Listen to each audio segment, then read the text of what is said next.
ശാസ്ത്രീയമായ പരിശോധനയിൽ പ്രകടമായ വ്യത്യാസം കാണുന്ന കോഴിയുടെ രക്തം മനുഷ്യരക്തമെന്ന വ്യാജേന കൊടുത്താൽ അത് തിരിച്ചറിയാൻ ലബോറട്ടറി ടെക്നീഷ്യന്മാർക്ക് കഴിയുമോ? ഏഷ്യാനെറ്റ് ന്യൂസ് അന്വേഷിക്കുന്നു.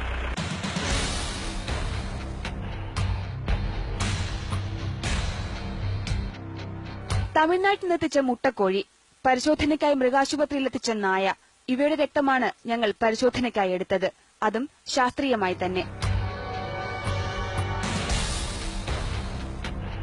ഇനി തിനിക്കൽ ലാബിലേക്ക്. വലിയതുറ സർക്കാർ ആശുപത്രിക്ക് സമീപമുള്ള 3 ലാബുകൾ. എല്ലാ പരിശോധനയും നടത്തുമെന്ന വലിയ ബോർഡ്. കോഴിയുടെ രക്തം സോബിൻ 15 വയസ്സ്, തങ്കമ്മ 58 വയസ്സ് എന്നീ പേരുകളിൽ പരിശോധനയ്ക്ക് നൽകി.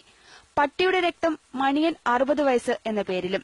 പ്രമേഹം, കൊളസ്ട്രോൾ, രക്തത്തിലെ ഘടകങ്ങൾ എന്നിവ പരിശോധിക്കണമെന്നാണ് ആവശ്യപ്പെട്ടത്.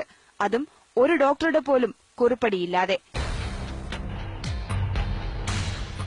1.5 മണിക്കൂറിനകം പരിശോധനാ ഫലം റെഡി. കോഴിക്ക് പ്രമേഹവും കൊളസ്ട്രോളും ഉണ്ടെന്ന് ഈ ലാബിലെ അതിവിദഗ്ധർ കണ്ടെത്തി. നായയ്ക്ക് രക്തക്കുറവും ESR 45 ആണെന്നും പരിശോധനാ ഫലം.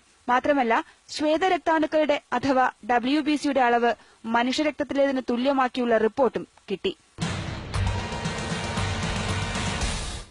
നായയുടെയും കോഴിയുടെയും രക്തം ഒരുമിച്ച് ചേർത്ത് ഒരിക്കൽ കൂടി പരിശോധനയ്ക്ക് നൽകി.